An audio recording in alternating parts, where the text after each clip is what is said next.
Now, the Emir of Kuwait will begin a two-day state visit to the UK tomorrow. His oil-rich nation is bordered by Iran, Iraq and Saudi Arabia and has about 9% of the world's oil reserves. Recently, Kuwait injected more than £300 million into the Alma and Ghalia oil fields in the North Sea. Kuwait has £20 billion of direct investments in the UK and more than £100 billion of investments held by financial institutions here in the City of London.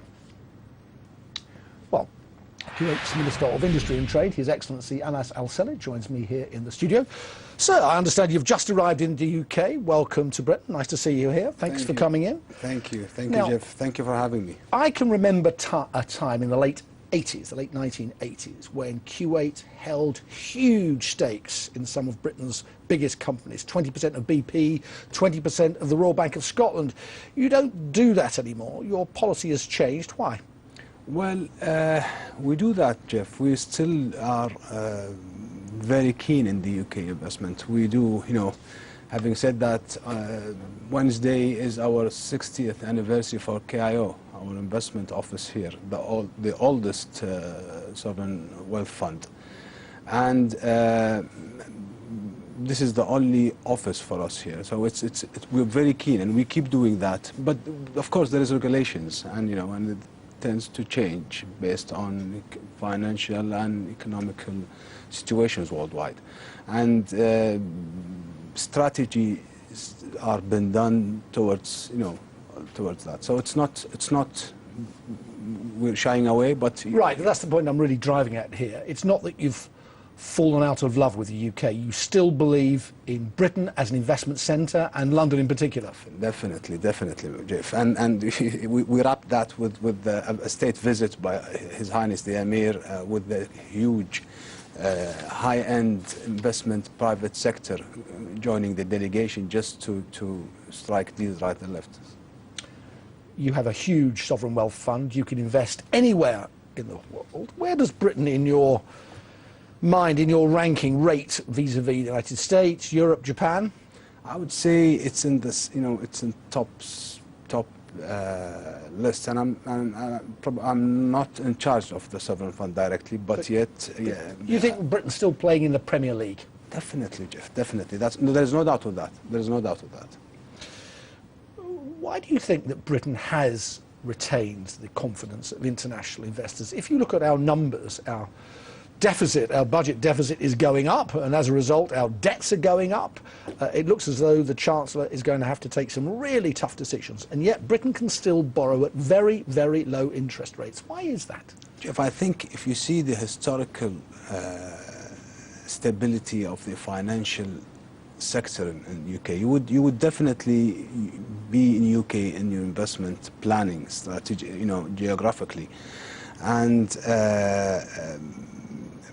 I think we are keen continuing doing that, and I don't see why we should shy away from that. Now, clearly the UK and Kuwait have a warm relationship, but we can always do more, and one of the problems we have in this country is we simply don't export enough products. We're good at services, but less good at products. What trade should we be doing with Kuwait? Well, due to that, we are here, a delegation headed by our head of state.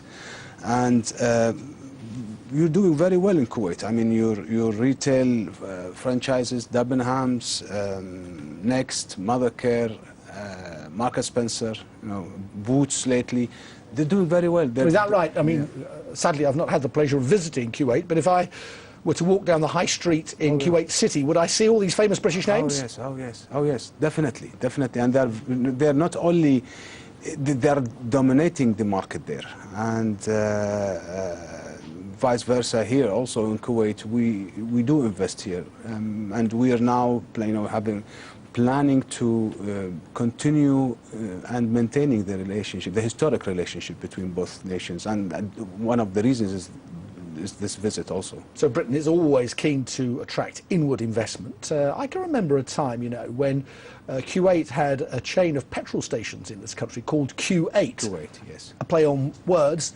That no longer exists. What are you looking to put your money into in Britain?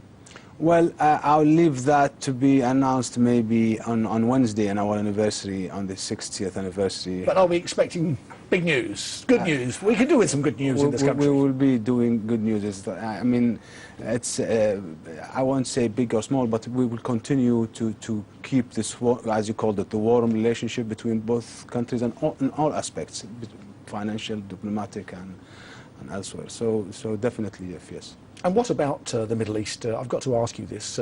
From here in London, it looks clearly a very volatile and troubled region. What for you is the real danger point in the Middle East now? Where are your concerns most focused on? Well, we'd like to see more stability. We'd like to see peace process going forward. We'd like to see. When you say the peace process, you're talking about Israel and Palestine. Yes, and when I say also, I would like to see more peace in Syria and going on. I would Kuwait. We think we don't see ourselves among those bubbling countries. No, you're not troubled, but of course you have a history of being invaded. We can all remember Iraq in the early 90s. Your next door neighbour now is Iran. Does that bother you? No, we have a good relationship with our neighbours, and we think we're working hard to, and we see also from their end that we are going towards a strong relationship with the neighbours, all sides. And finally, what about the oil price? As I said in my introduction, you still sit on something like 9% of the world's oil reserves. The new normal? Do you ever see it going back to, remember, when was it, 98, 99, it hit $10 a barrel? You know, if you would have asked my colleague an oil minister, then he would probably give you a more specific answer. I would tell you, I think it looks like, we believe that the market drives the price, and we are comfortable at this level of price. I'm sure you are at $100 a barrel. You must be very comfortable. We are. You're sitting on a fortune. We are comfortable, but we are also making sure it does not go higher. We're pushing so much into it with our colleagues in OPEC and OPEC, trying to make sure it's maintained at least. Indeed. Yeah. All right, Anas Alsaleh, many thanks for coming in. Nice to see you. Thank you, Jeff. Thank you very much.